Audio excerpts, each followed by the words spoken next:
My lecture has 4 parts. The first part is about a map. From this map, you will find some information about the Chinese history. The second part is about the meaning of Xinjiang. The fourth part the third part has some basic facts about Xinjiang. And the last part, I will touch on how to understand ethnic conflict in Xinjiang. Here again, you can find quotation mark here. I hope you pay enough attention to quotation mark of the term I used in my lecture. This is the map. This map is very, very big. How can I say? Why do I have this map here?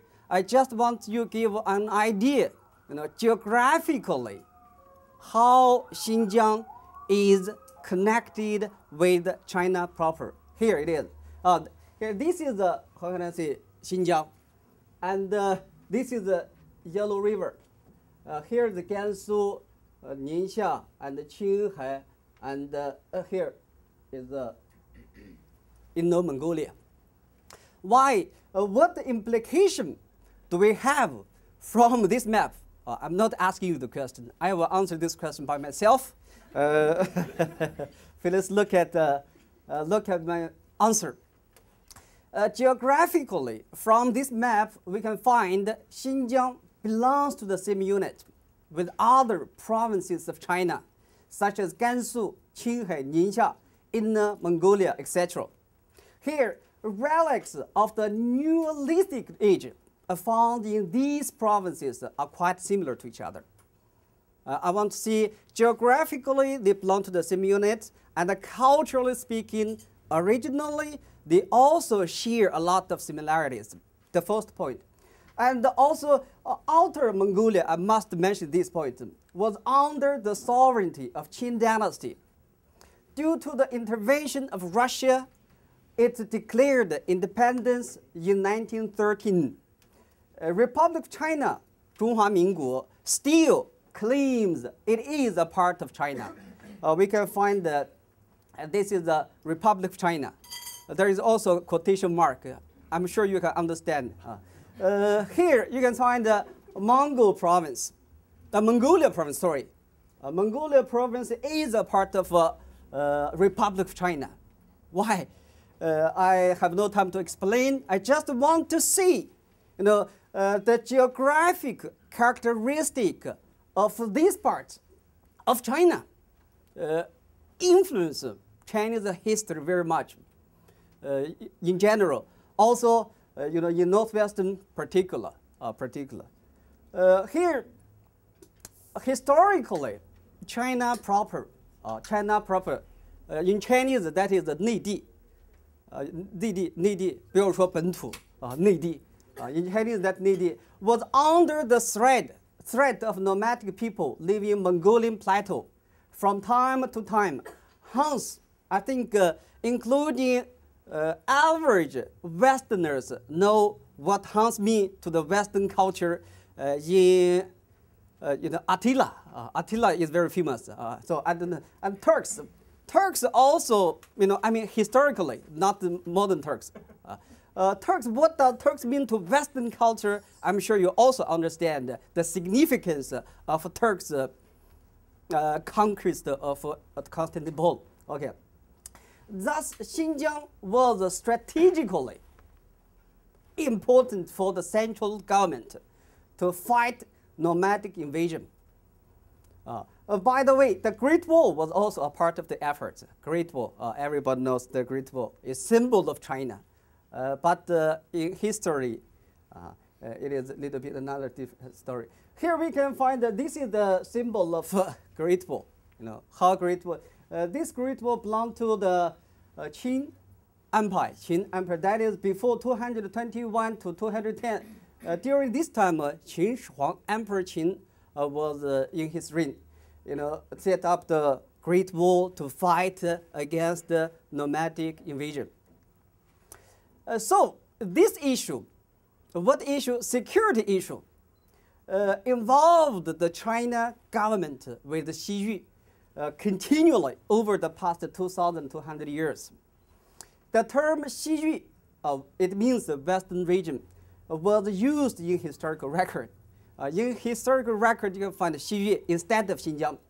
Xinjiang is a part of Xiyue, and the 23 out of 24 histories have separate record about the Xiyue and its interaction with China proper.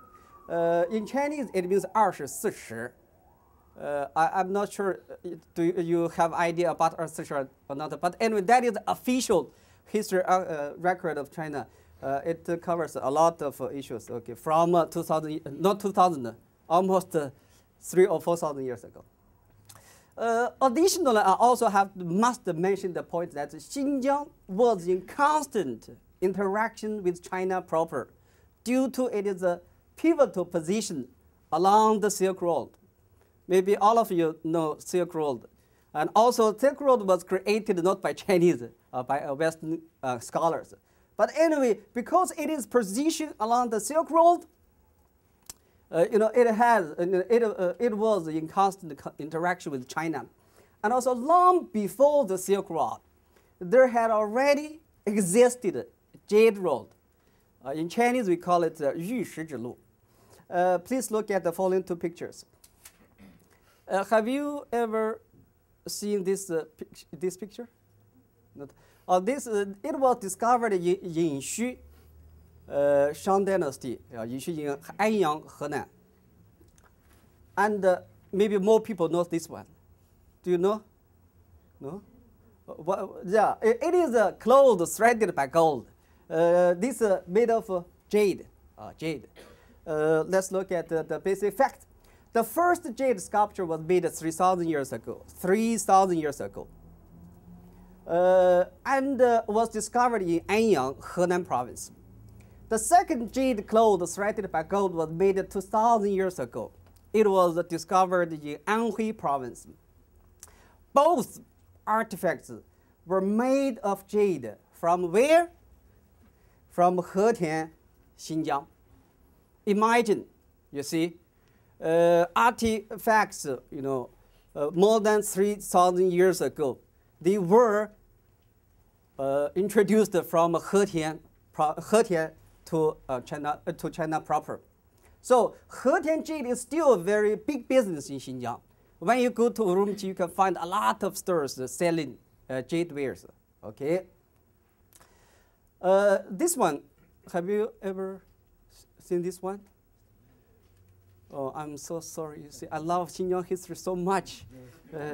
Anybody, you don't know that, I feel very sorry about that. But anyway, you can find the Chinese character here. This is China Li benefits. 5-star, appear in the eastern sky, indicating auspicious sign for Central Kingdom. That means here is Chinese. Oh, sorry, it does not show. 五星出东方立中国. That is the Chinese character. It means simultaneous appearance of 5-star in the eastern sky is an auspicious sign for the Central Kingdom. Where was it discovered?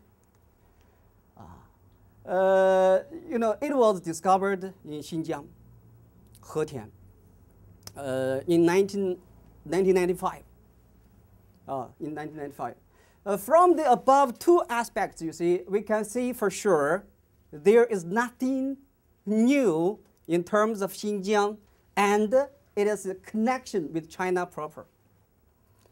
Though Xin, here is the Chinese character Xin, though Xinjiang, Xin, indeed means new in Chinese literally. But I must emphasize this point again and again. There is nothing new about Xinjiang and its connection with China proper.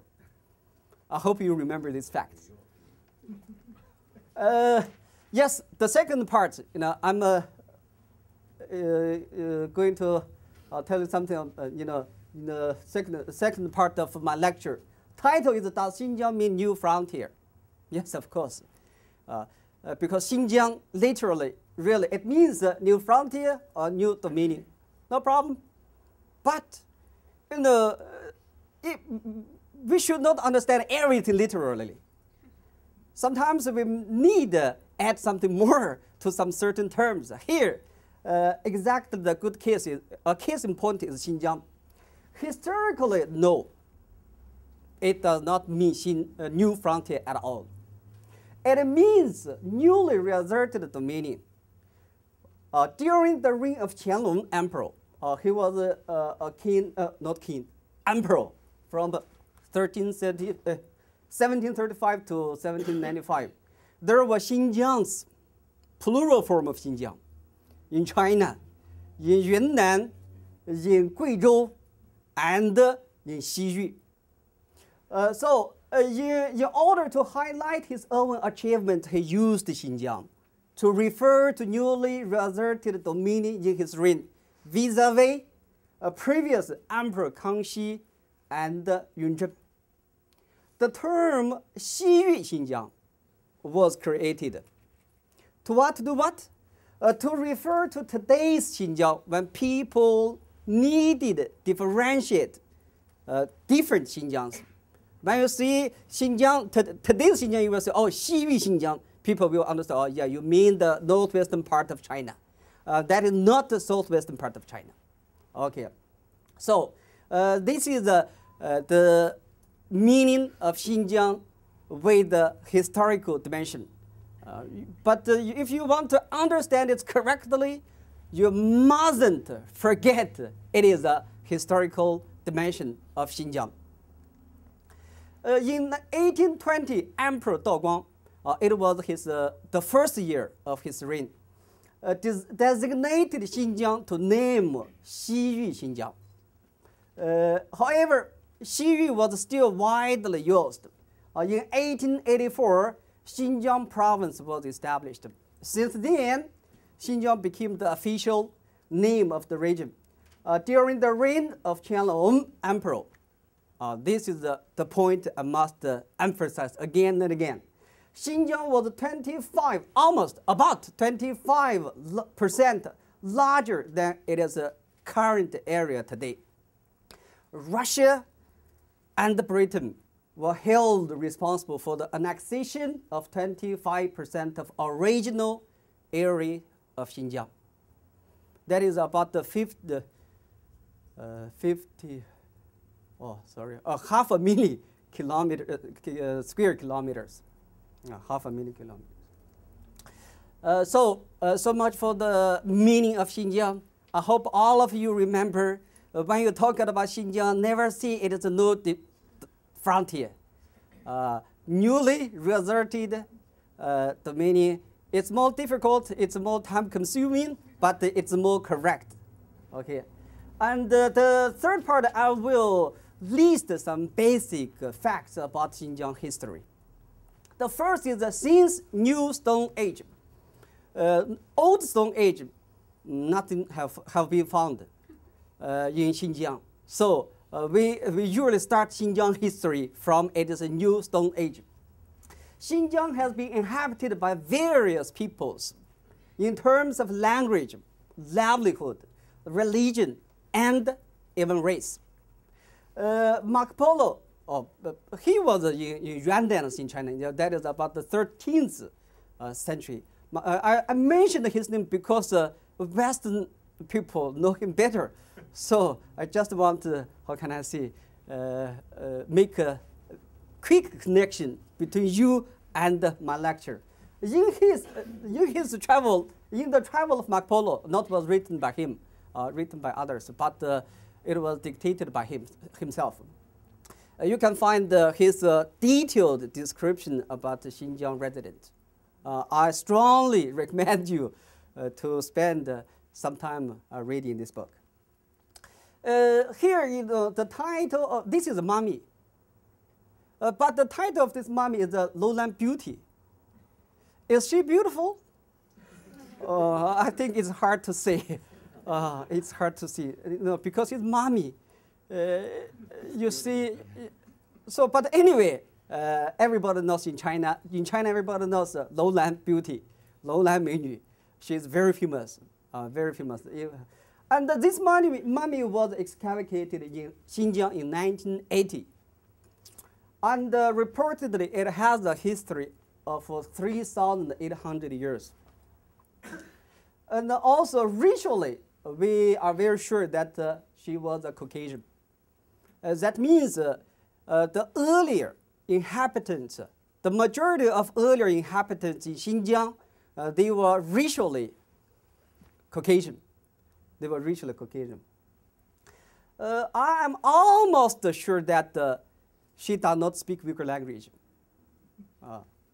The second point I want to make, in this part is that some names, Urumqi, that is the capital city of Xinjiang. Hetian, I mentioned it time again. And Hami, it is a gate from China proper to Xinjiang.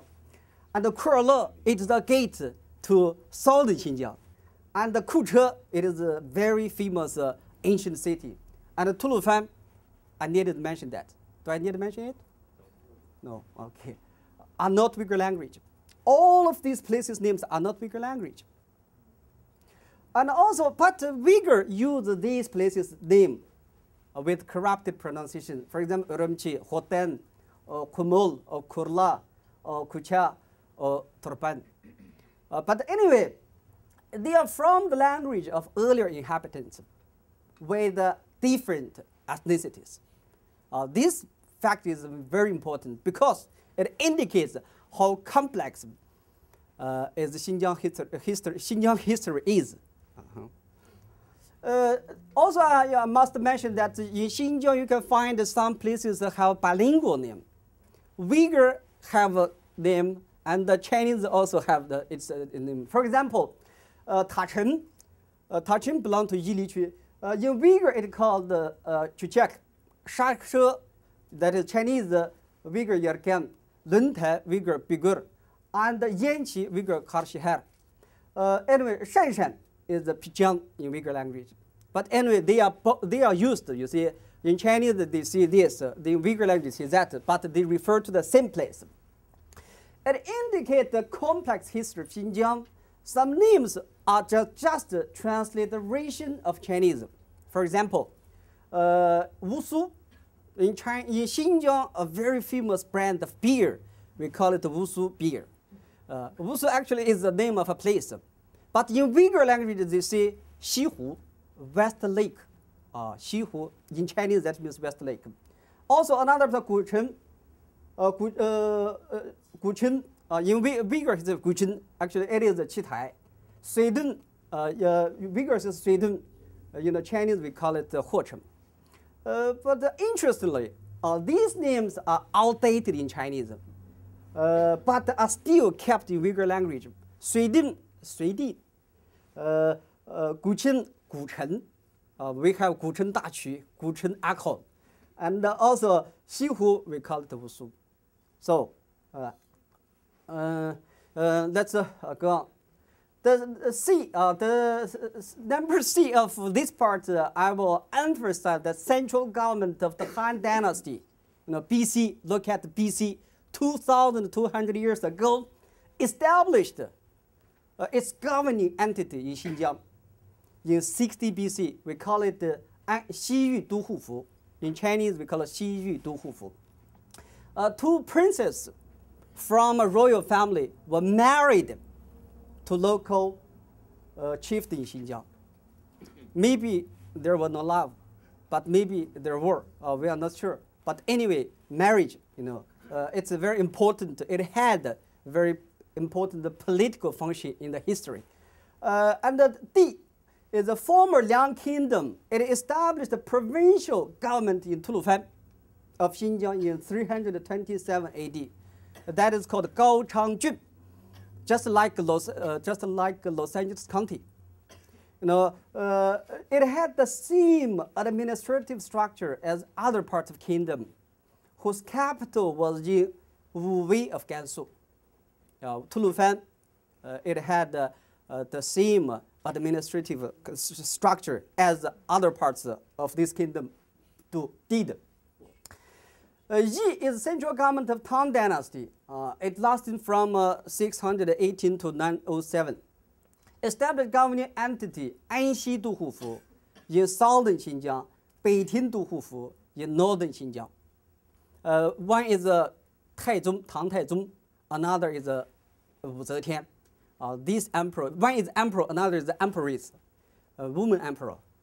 Okay, number 5, number F. Sorry, number 5, number F. I must point out that the ancestor of modern Uyghur, they moved from Mongolian plateau to Xinjiang in 840 AD. They moved from Mongolian plateau to Xinjiang in 840 AD. And the next point is that the local peoples, including Uyghur, never established a political entity governing the whole Xinjiang. No local peoples set up government governing Xinjiang as a whole. Only the central government of Han and Tang and Yuan and Qing did it, realized it. Each is about since mid-Tang Dynasty, Turkic-speaking. Uyghur are Turkic-speaking people. Turkish are also Turkic-speaking people. But here you see, Turkic-speaking people gradually became dominant inhabitants in Xinjiang. However, they did not share one identity. Similar to current situation in Xinjiang, there are Uyghur, there are Kazakh, there are Kyrgyz, there are also Uzbek and the Tatar or some other, but the number are too small. I needn't mention. But here, these 3 ethnic minorities, they belong to the same language group, Turkic language group. But they don't identify each other as the same people. They know they are different from each other very clearly. This point I want to see very important. I hope you can remember the basic fact that since mid-Qing Dynasty, a vast majority of social unrest in Xinjiang were created or supported by interested foreign powers. For example, Britain supported Islamic Republic of Eastern Turkestan in Kashmir. Look, November 12 to February 6, that is about how many months? Oh, is this difficult math question? 3. Oh, sorry, maybe you lost your attention. I'm sorry. 3 months? 5. 5 months. Okay, I have no time to discuss it. Okay, let's go on.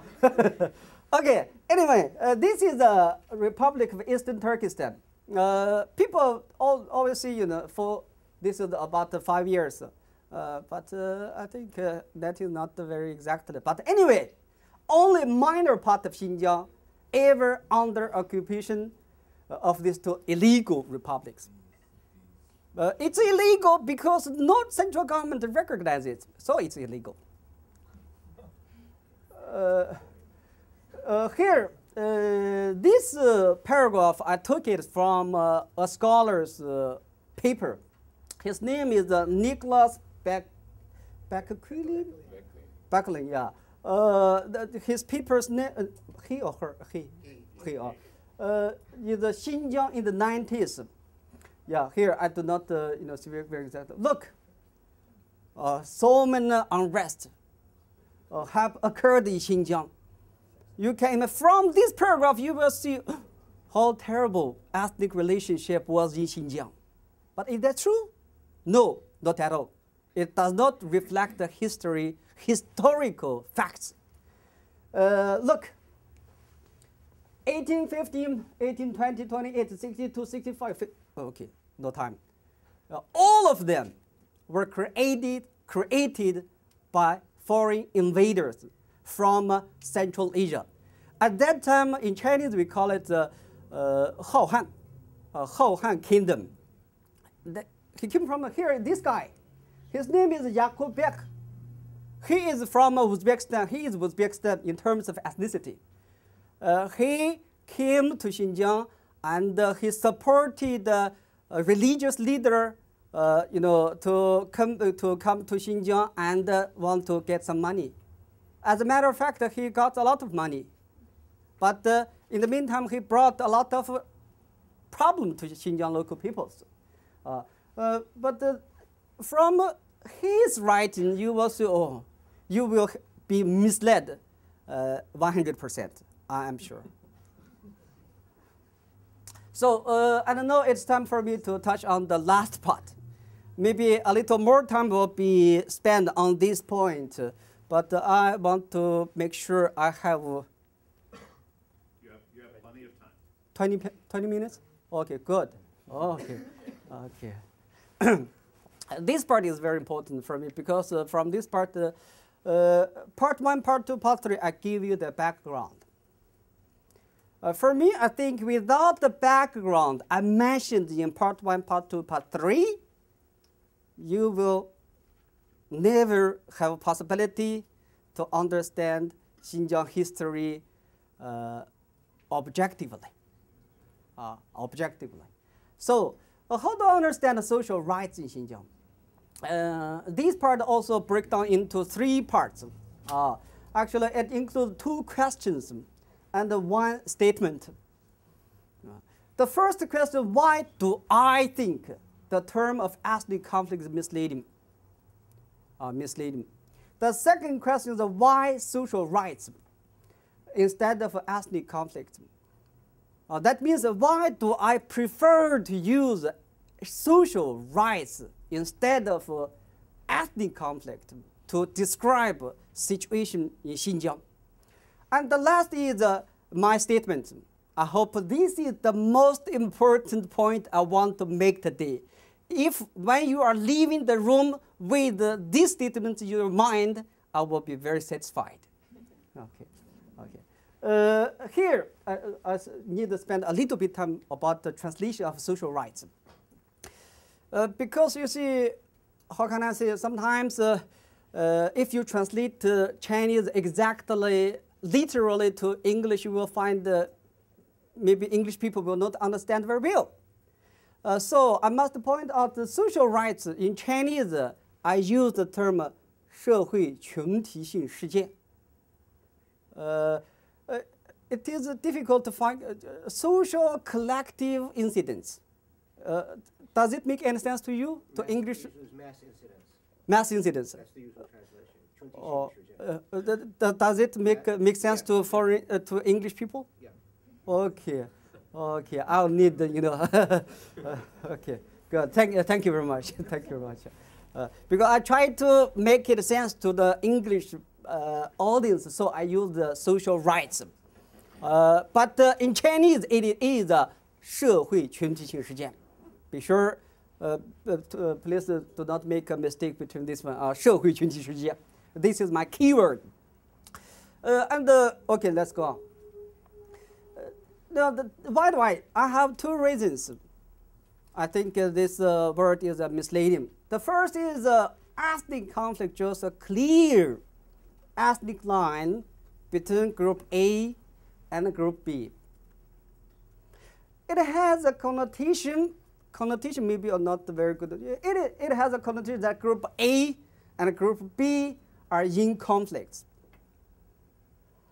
For me, it's very hard to accept this term to describe ethnic relationship in Xinjiang. Han Chinese are in conflict with Uyghur people? Really? Yes, in some on some special occasion you can find really, you see, there is something wrong. But if you use it to generalize the situation in Xinjiang, you will find it is very much misleading. Very much misleading. Vast majority of Han and Uyghur can never be in this picture. This is from my own, how can I say, observation. I give example. In 1990, we call it Baran uprising occurred in Xinjiang. At that time, I was an English major, second year college student at Shenyang University, and I stayed the dormitory. That dormitory predominantly were Uyghur. 8 students in one room, and 7 of them are Uyghur. Yeah, we heard this news, but I don't think that there is an ethnic line none of us think it is an ethnic conflict. We think it is such kind of a sudden incident. Our Uyghur dormitory mate, how can I say? It's hard to say. I guess you can understand what I mean, even though I do not express it out. I mean, no, we did not have this feeling, oh, this is between Uyghur and Han, or between this or between that. We just think, yes, there is a tragedy occurred in a certain part of Xinjiang. That's it. That's how I feel.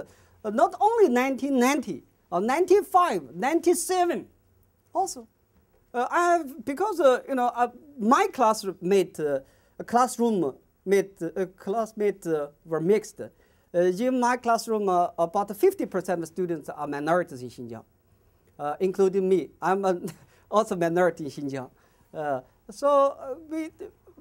At that time, we did not have this kind of ethnic conflict. Okay.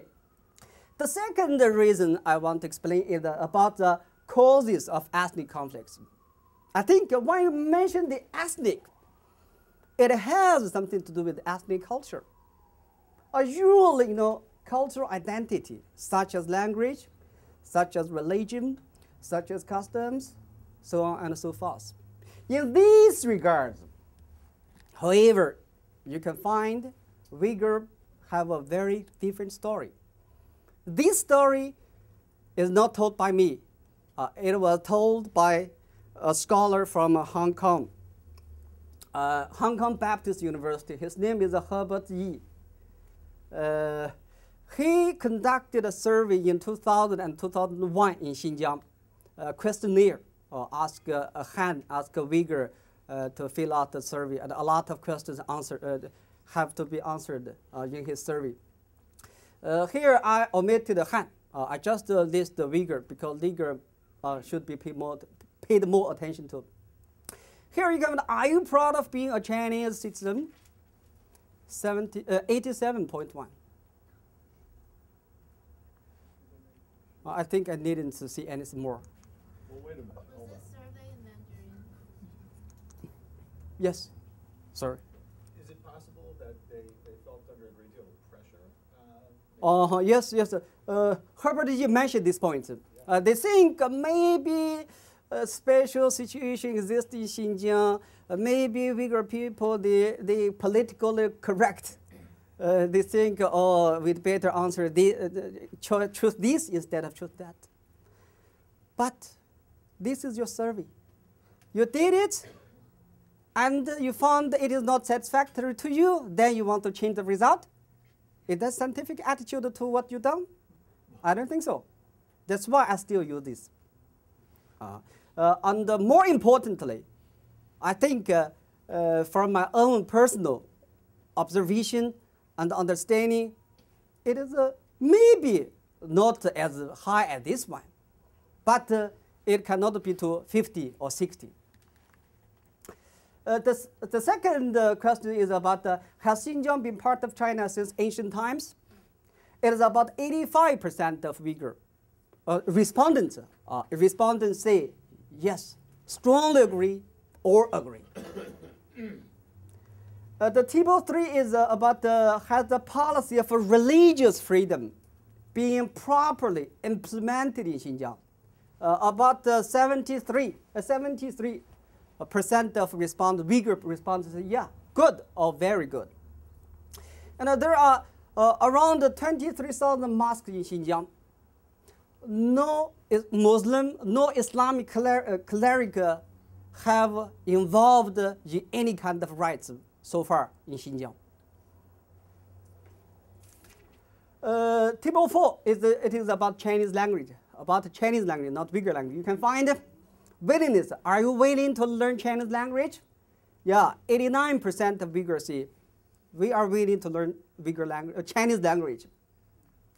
Also, I must mention this point: the Nigaoban High School in Neidi, in China proper, in Jiangsu province, in Shanghai, in Shenzhen, anyway, in provinces where have advanced high school education. Nigaoban, ethnic minorities are eager to send their children to go to attend Nigaoban. to let their children get educated in Chinese in China proper. More and more, people sometimes you need an open door to realize your dream about your children's education in Xinjiang. Number 5 is about willing to let children. You can find even higher percentage of respondents say, yes, I am willing to let my children learn Chinese language. Table 6 is about the equality of culture, language, and education among nationality groups. It is about 74% strongly agree and agree. Some people take negative attitude toward this result. They see, oh, there are 24 people hard to tell. They always ignore majority and pay too much attention to minority. I think that's not good for. Okay, forget. Okay, here you can find mukam. Mukam is very hard to be translated into English. It's a concert, it is storytelling, it is dancing, and it is a lot of things are together. Mukam of Uyghur and Manas. Manas is lyric. Of Kyrgyz are listed in oral and intangible cultural heritage of UNESCO. This was realized, over the past several years. And also, Uyghur, Kazakh, Kyrgyz, and Mongolian have their own TV channel. We Muslims, they do not have separate channel because we are Chinese speaking. TV channel, magazines, newspapers, and radio stations in their own language. The above 6 table show a very strong evidence that almost we can see there is no big problem in ethnic cultural identity regard. Here's also another. This paragraph is taken from this guy. His name is Barry Saltman. In this article is Xinjiang an Eternal Colony. I put it here, and this is the last sentence of his paper. This is a conclusion. I hope you can see the claim that Xinjiang and its minority people are vessel of an internal colonial system does nothing, however, to illuminate the reality of Xinjiang situation, nor does it contribute to needed change. Why do I mention? Why do I have this statement here? Because I find that this sentence inspire me a lot to express myself effectively. Here you can see this is the quotation. You can find that this Yang Zhongdong, Shenyang University in 2010. I wrote it here. It says that the term ethnic conflict does nothing, however, to illuminate the reality of Xinjiang situation, nor does it contribute to needed change. This is the conclusion about the term of ethnic conflict. But I need more to support my opinion, because here, let's go. Anyway, ethnic conflict, I think it covers much more than it discovers. That's why I dropped this term to describe situation in Xinjiang. Maybe then you may ask, what's your offer? I shouldn't always negate others' opinion and provide nothing by myself. I have to see something. What is my offer? My offer is social rights instead of ethnic rights, instead of ethnic conflict. Why? 3 reasons.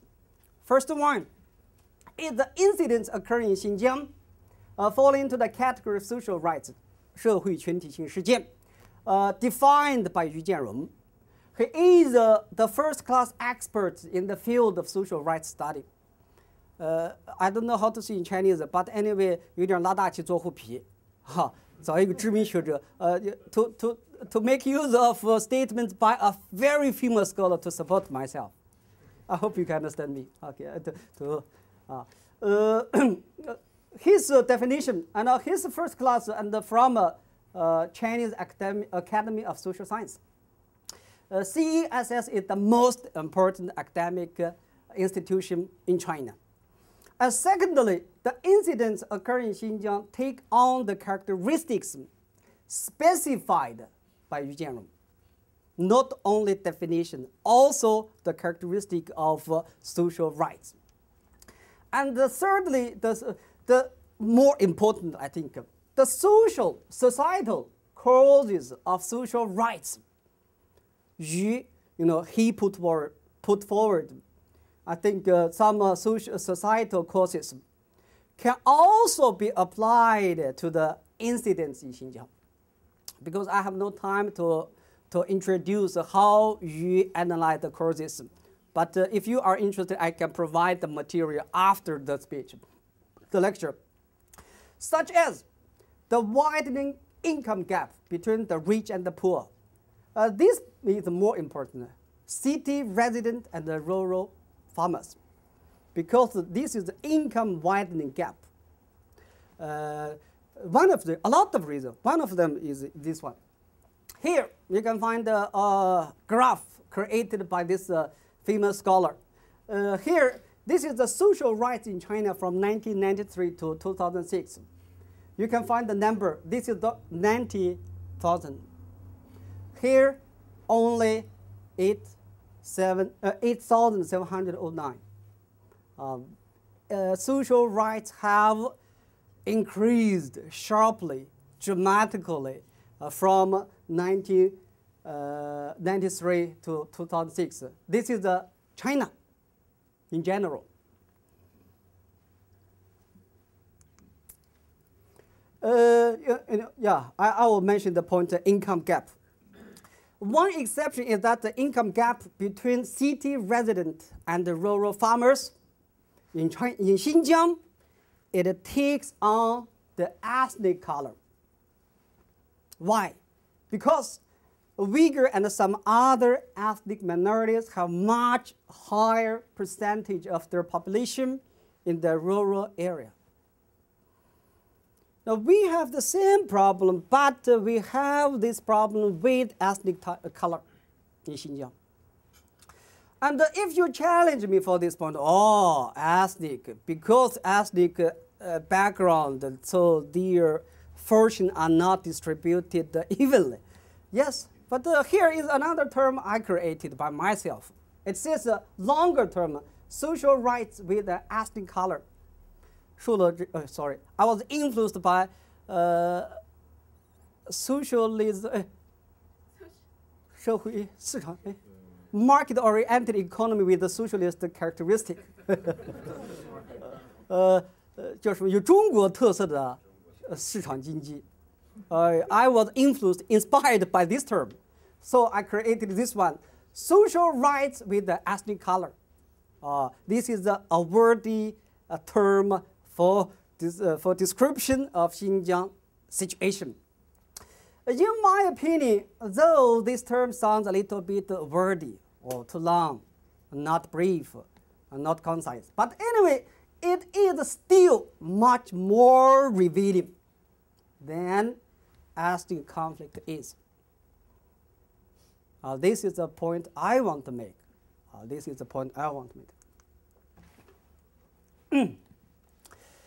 So the third part, I want to say social rights are just a secondary phenomena in the transformation period of Chinese society.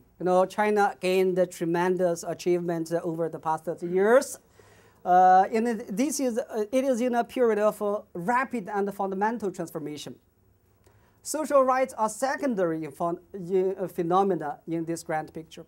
I think American customers enjoy more benefits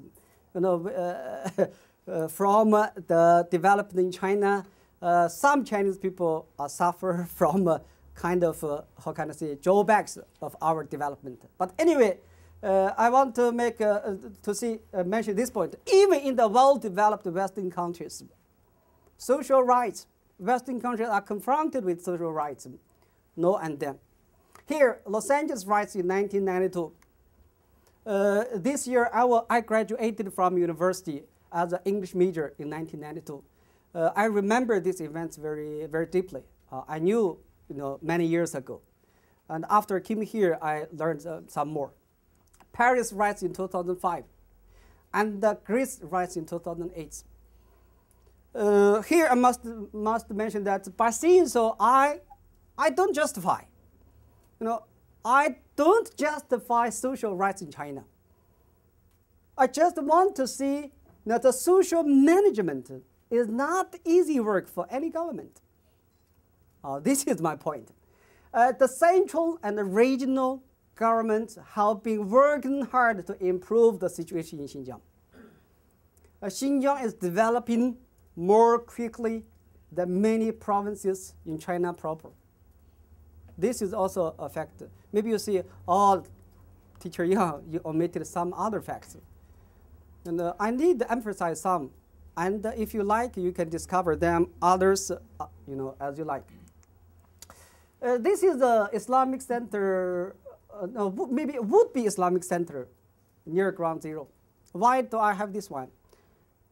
This picture here, over the past 2 months, I was overwhelmed by the news from CNN. Every day you see, I just go to the website of CNN and find something about this issue. Around 70% of Americans are against the construction of Islamic Center near Ground Zero. They think they have a lot of reasons. But anyway, I want to point out that around the Ground Zero, there are bars, nightclubs. Okay. This is the minarets of Baitullah Mosque. Baitullah Mosque in Jining. Jining is in Yili region, in Xinjiang. Baitullah Mosque. You can find the minarets, very grandeur. Maybe you can use magnificent. But anyway, I put this picture not to show how minarets in Xinjiang. I just want to mention the point is that in Switzerland, you may never find a new mosque with minarets. Why? Do you know? You don't know? Or maybe because I'm Muslim, so I pay more attention to Muslim events in the world. Okay, anyway, never find new mosque with minarets like this because it is forbidden by law to construct a mosque with minarets. That is Switzerland. This law was passed this year, and I remember the beginning of this year. In China, you can find thousands of mosques with the minarets like this. Again, I use Switzerland not as a negative example. I use Islamic Center near Ground Zero not as a negative example. I just want to make the point is that social management is not easy work. And the religious minority, ethnic minority, how can I say, put the relationship between different ethnicities in the right path, not easy work. It always is. Will still be like this. But hopefully, I think our situation in Xinjiang will be much better.